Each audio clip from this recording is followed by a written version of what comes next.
Go hike to Hiji Falls this weekend. MA1 Randall had told me in the emergency room on Friday night.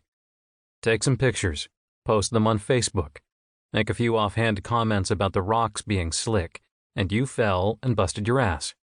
Or my face? I'd asked dryly. He'd shrugged. The rocks are slick, but it's steep.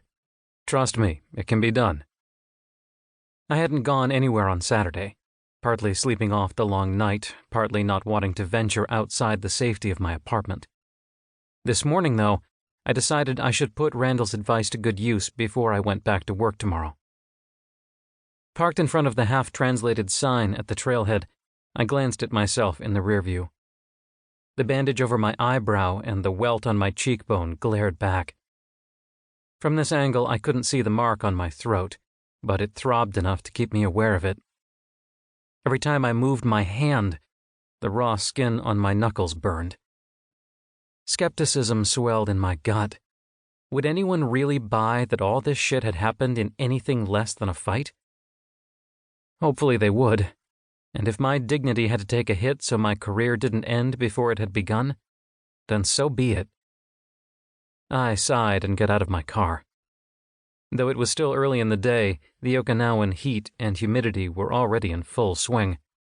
Seemed like a good day to hit the beach and maybe try my hand at snorkeling instead of hiking. But the stitches above my eyebrow begged to differ. Keep it clean and dry, the doc had emphatically said before discharging me. Hiking it was. Technically, I didn't have to go to Hiji Falls. There were any number of places around the island where I could spend the day and then post on Facebook that I'd busted my ass on some rocks.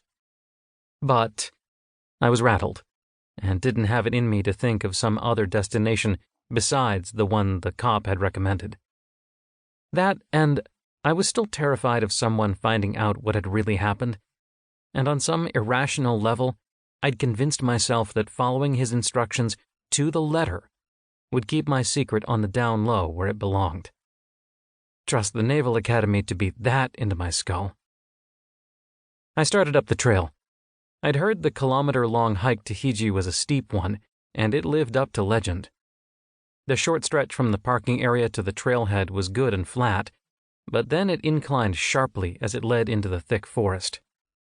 I barely noticed the scenery. My legs burned as I followed the shady trail and endless staircases, up and down steep slopes and around sharp bends and switchbacks.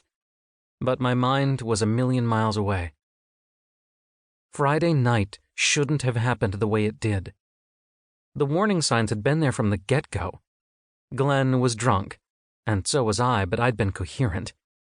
He'd been a little too pushy, a little too in my space, and no amount of haven't been laid in too damn long should have blinded me to those red flags. Idiot that I was, I'd left Palace Habu with him, and that was when things had gone downhill. Why don't we grab a cab and go back to my place? Actually, I'd... Let go of my arm. Let's go. Let's not.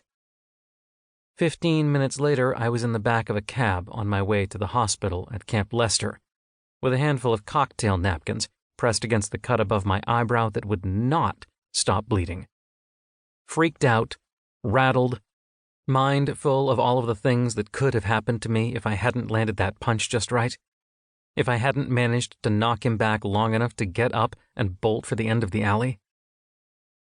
Today, that panic lingered beneath my skin, and God knew I'd spent all of yesterday and last night obsessing over every way things could have happened.